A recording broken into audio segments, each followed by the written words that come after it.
Now, President Ramaphosa delivered his opening of Parliament address this week, giving a summary of what the GNU has prioritized for the 7th administration. While the president committed the GNU to poverty reduction, growth and job creation, he mentioned very little about foreign policy, which remains a thorny issue in South African politics.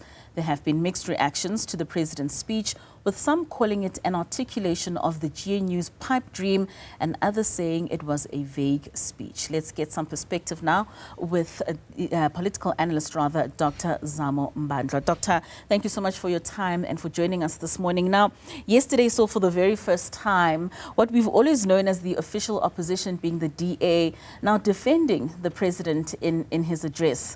A new dawn much? Good morning, Atlejo. Good morning to the viewers. I've been following the news in various platforms, but in the main on YouTube, on what is happening in the country.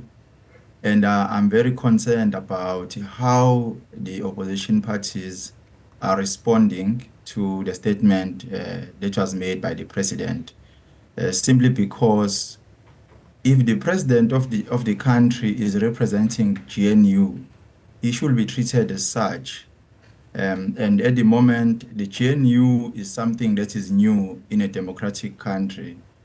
And I believe that they have different issues to address, and they need to be treated as a GNU, not as the ANC.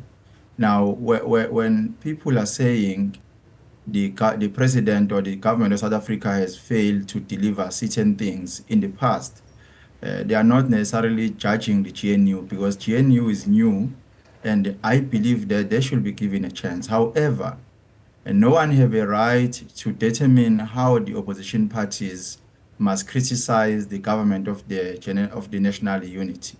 So it's up to them, and it's their right to criticize the government of national unity. However, yes, you may continue.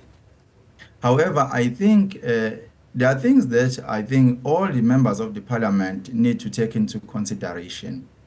The parliament should not be a political battlefield, but the National Assembly should be a field of the battle of ideas, where all the members of parliament consciously are contributing in ensuring that South Africa become a better country, and everybody in the country enjoy the benefits of the government of the country. I mean, you were speaking there, on some of the criticism that came out of the rebuttals that we got from the opposition parties. We have the MK's spokesperson, Ndlela, saying that the president was making false promises about job creation, and he was calling out the president with regards to the employment stimulus that he created 2 million jobs. I mean, the ATMs, Vuyo Zungula also came out saying that these are just repeated points that were made in previous addresses. What are some of your key points of contention that were raised by opposition parties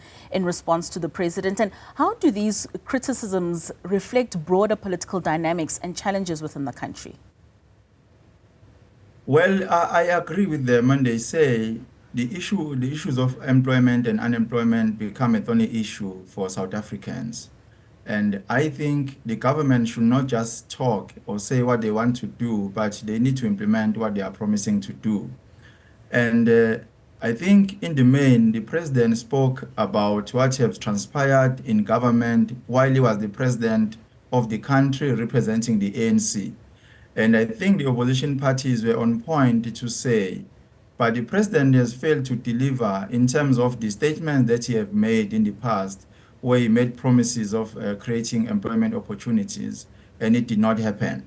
But however, I think it might be different now because of the GNU, because remember, different portfolios in the cabinet are actually led by different political parties. So it's not only the government of the ANC, it's a government of the national unity.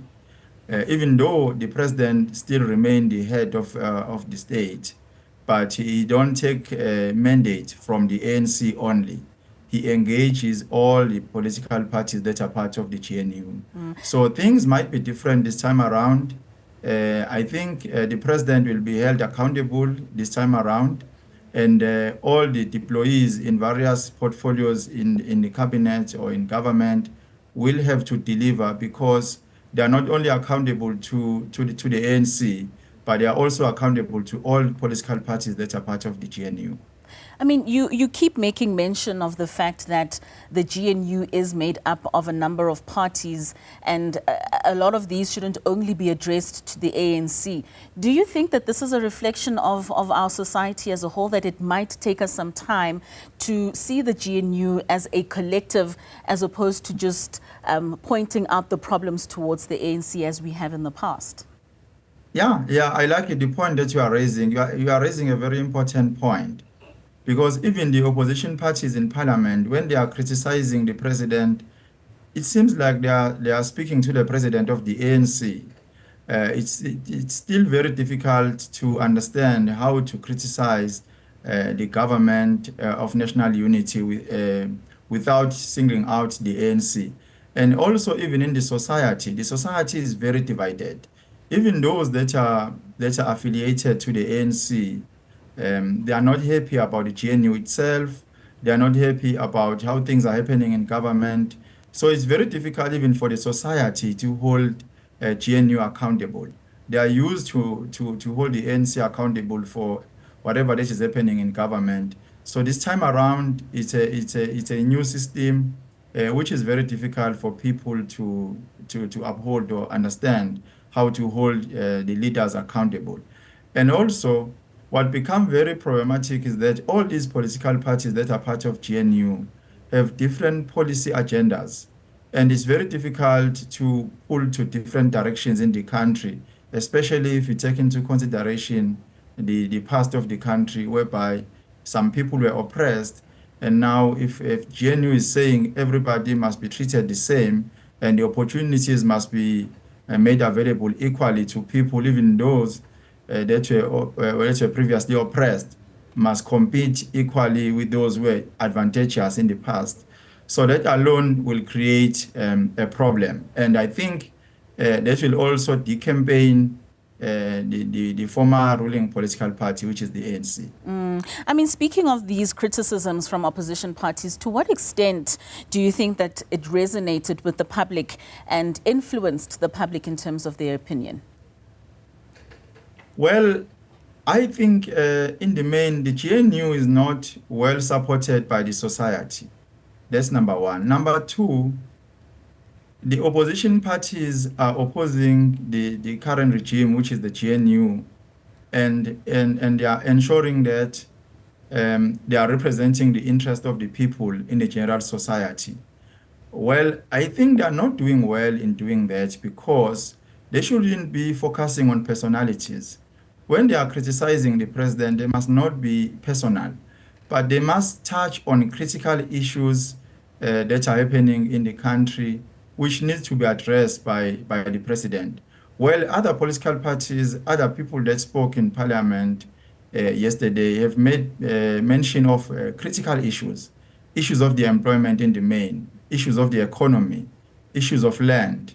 I think those are the critical issues. And what become very problematic in the country, especially under the current regime, is to push away those who are criticizing the government.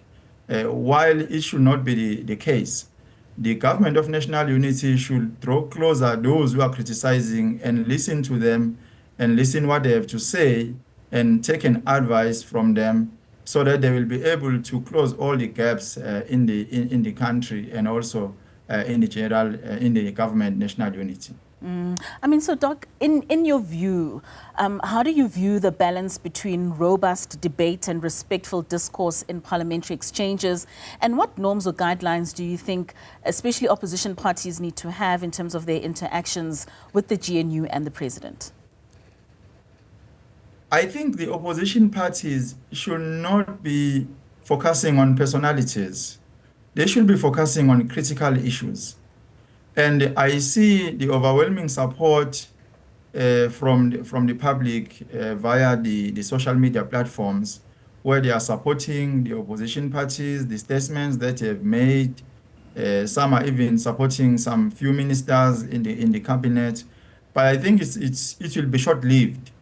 because it shouldn't be about personalities, and also it shouldn't be about what people want to see happening in Parliament or want to score some points in Parliament.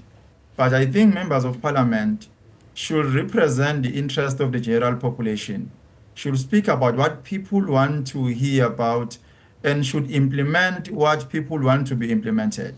Now, it's not about scoring points. And at the moment, I see a lot of occasions where the members of Parliament want to prove some points, others want us to be seen as clever than the others, not speaking about what is happening on the ground, what people believed in them when they voted them to be in the Parliament. I think that should be the case.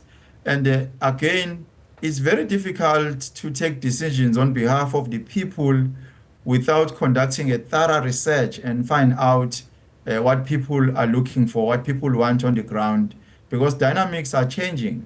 Those who fought for freedom might think that the manner in which they are fighting for the rights of the people is the same, whereas dynamics have changed and the generation have changed. It's very important for those who are representing their political parties in Parliament to fully represent the voters. And the only way to do that is to conduct a thorough research, get engaged, engage the people that voted for you, engage especially the young people who are experiencing difficult challenges altogether, which are different compared to those of 1976. All right, Doctor, thank you so much for joining us this morning. We certainly do hope that those engagements in Parliament will be of a national agenda and that will forward the interests of South Africans at large. Thank you so much for your inputs this morning. That was political analyst Dr. Zamo Mbandlwa.